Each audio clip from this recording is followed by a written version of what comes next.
Even at the age of 13, 14, I knew what I wanted. And I knew when people tried to hammer things in my head, I did not accept that, because I knew that the world is always there to pull you down. They're never there to lift you up. There are very few people who lift you up.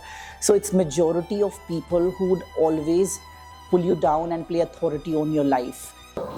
Hi everyone, I am Shaine Soni.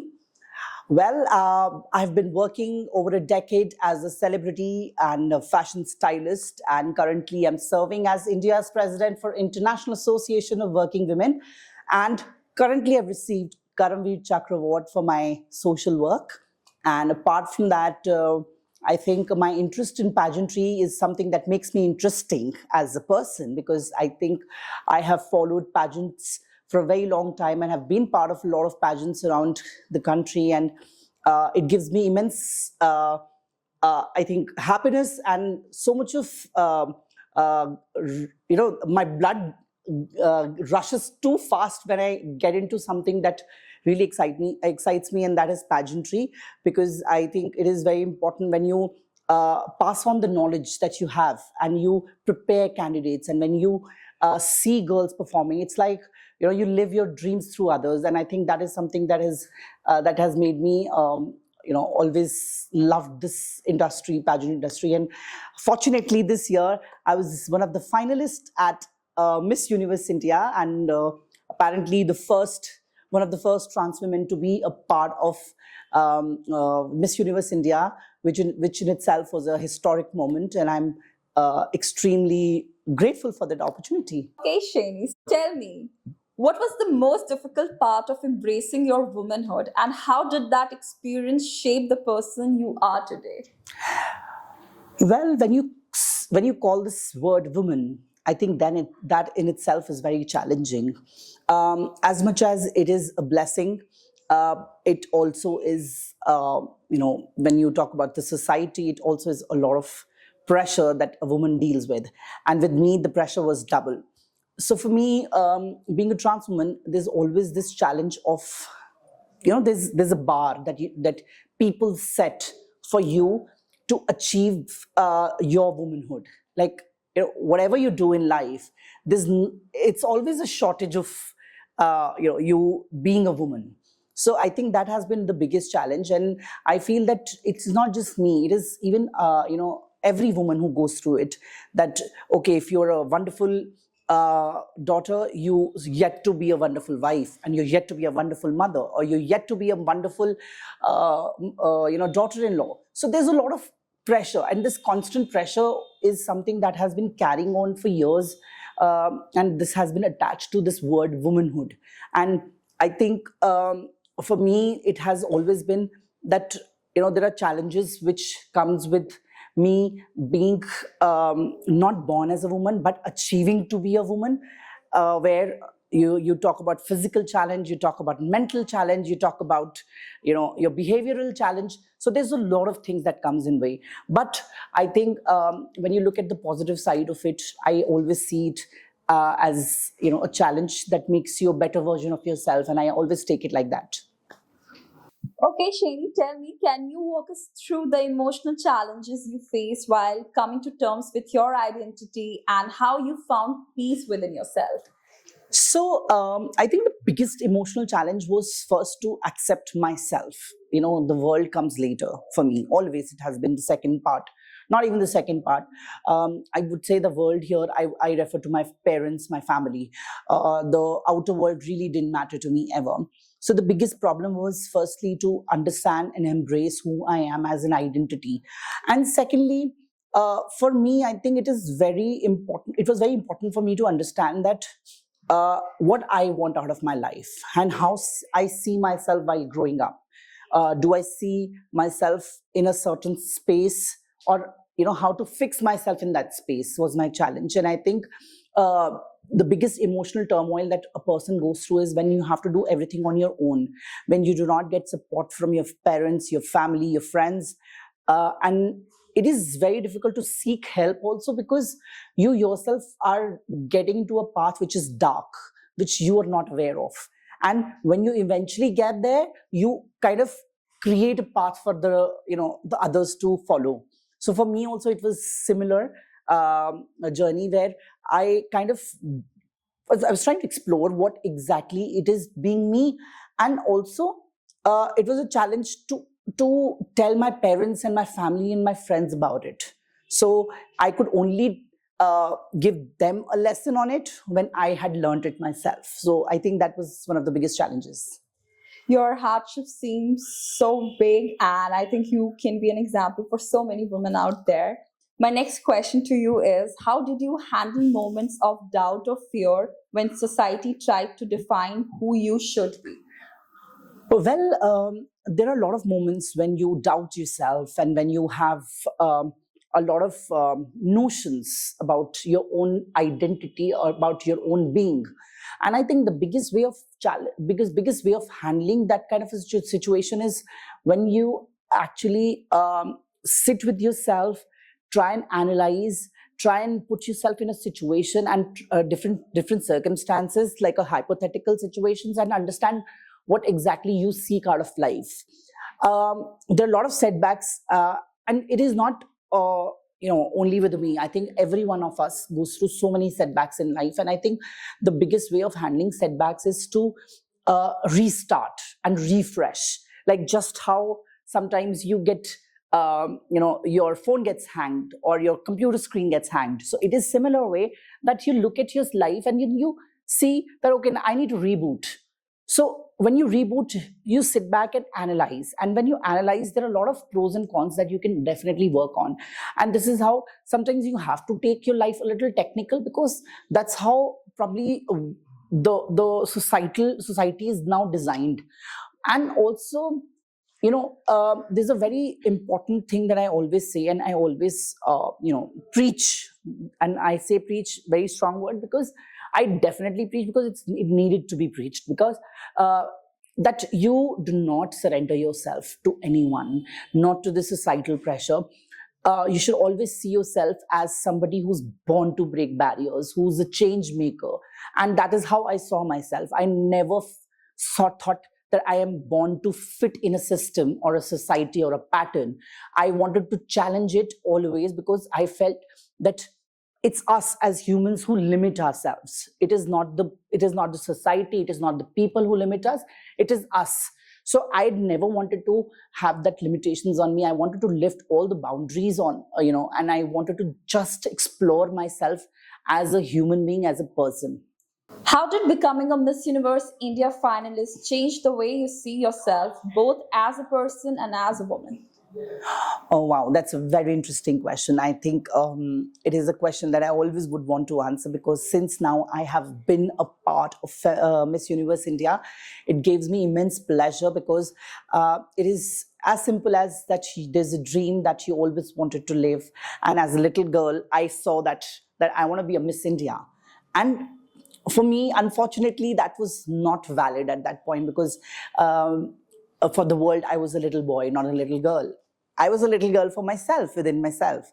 So for me to only challenge every no which came my way when I thought I can be a Miss India. So it was that. It was that dream that I always saw. When I saw Sushmita Sen and when I saw Rishwarya Rai, I saw these girls can do it, I also can. So I lived that dream. I literally lived it. I lived it for my dad, who passed away last year, because he was the one who actually introduced me to the pageantry. And when I told him that I want to be a Miss India, he never said anything. My mom gave me a slap for sure. But then again, it is something I'm a person who looks for closure. And this was the closure that probably I looked at that age, which I needed for all my life.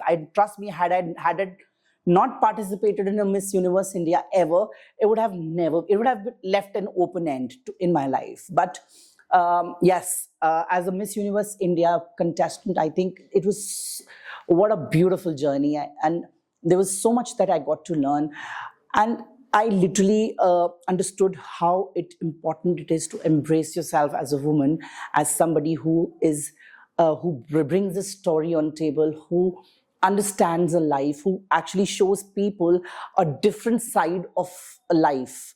And to me, carrying that story to Miss Universe India stage and sharing it with fellow contestants and hearing their stories and learning so much from them, it just only lifted and brought my horizons to a very broader perspective, where I think sharing room with different girls, understanding their culture, coming from different walks of life, plus going through so many challenges, I think it just made me more vibrant, and it just made me very happy about being a part of that whole contest, and also not just the contest, but all over, in a broader way of looking at life in a very positive way.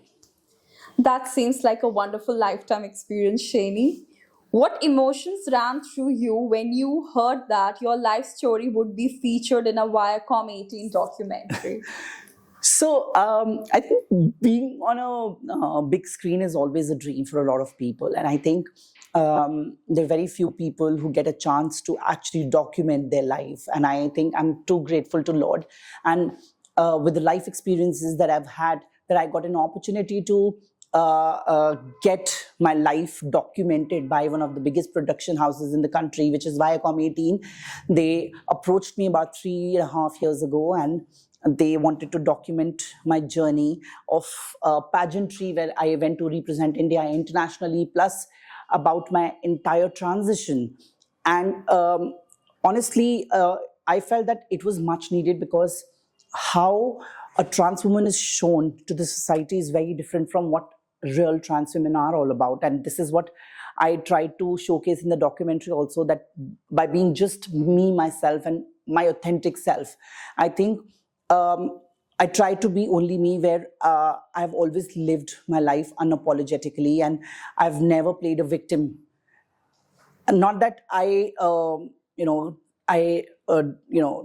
kind of put a bad light on anyone else's life story, but it's just that there are people who are not surrendering to the society and under unnecessary pressure. So I'm one of them, where I always felt that my life that I've chosen for myself is something that I'm very proud of, and something that I'm very happy about. I'm not here to victimize myself. I'm not here to feel sorry about anything. I'm just here to live my life. We get only one chance to live our life, and if we get a chance to showcase that, what else do we want? And I'm happy that I get to star in my own documentary, which is amazing. Shaine, tell me, how did your journey impact your relationships with friends and family, and what role did they play in your success? Well, I always believe a person is successful not just by himself or herself. I think a successful person always have an army backing him.